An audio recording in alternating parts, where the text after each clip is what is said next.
brainless, bankrupt politicians who want to create barriers, who want to erect roadblocks, I want to tell them the reason why we have national schools is because we wanted to break down the barriers of colonialism and ethnicity.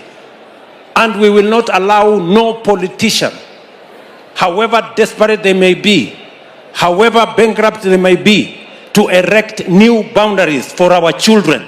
We want our children to learn in every institution that is available to them in Kenya. Especially our national schools must have access to all the children of Kenya equally. In any case, all those schools have been built using resources from the government of Kenya, especially the national schools. So, mimi nataka niwaeleze, we will not allow anybody, however insane, however mad, however desperate, however tribal they may be, to balkanize our children. Kila mmoja wenu hapa leo utaondoka na shilingi 25,000 kwa simu yako. Today, hapa. In a few minutes, in a few moments.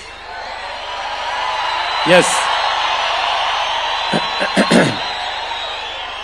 Nyinyi mnanielewa?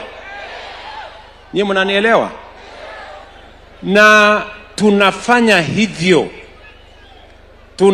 hivyo kwa sababu tunataka nyinyi kama vijana wa Kenya mupate nafasi ya kufanya biashara. Kuna mtu atakuambia, shilingi 50,000 ni pesa kidogo. Mimi nataka umuulize, kama 50 ni kidogo, si unipatie mingi kuliko 50?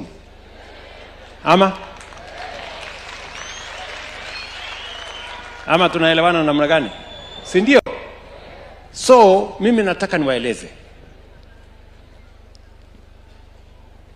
nyinyi kama vijana mliofika hapa leo, ya kwamba mimi nawapongeza kwa sababu vijana 1,100 wali apply. So we have a crisis, we have a mess. I heard William Ruto saying that it has been done very well. He doesn't live in this country anymore. He should know and hear the outcry of parents. Parents are spending thousands of shillings trying to take their children far away from home to day schools, look for accommodation, look how they'll be eating, how they'll be cooking. It's a crisis of unknown magnitude. Majamaa, mimi nimenibulanda. Trump ni kama shikanari mpaka na namba runo wetu Ruto. Unasikia sasa Trump amekansel ile ganji ilikuwa inafaa kuja kufanya nini, kusaidia program kadhaa wapi hapa Mairia. So program moja yenye Ruto alikuwa anaipush ilikuwa nini, ya climate change. So aja wa US walikuwa wanafanya nini, wanafaa kuwekelea 45 billion kwa hiyo nini, hiyo project. Unasikia ni aje Trump amekansel, na sio peke yake. Pia kuna nyingine ilikuwa nini, ya tree planting hapa Mairia. Sasa US walikuwa wanapatia nini, 15 billion. Tena Trump pia amekansel. Mimi nakomeni bulanda. Demokrasi inaniruhusu mimi kama rais wenu wa Jakaranda nifanye kazi na Excellency Rais William Samoei Ruto. So kuanzia saa hii hamuna nisikia nikitaja one term wala two term nafanya na Rais William Ruto. Kwa sababu Kenya letu rais ni moja, na tunafaa kupea mheshimiwa rais mikakati na nafasi ya kutekeleza maendeleo yake.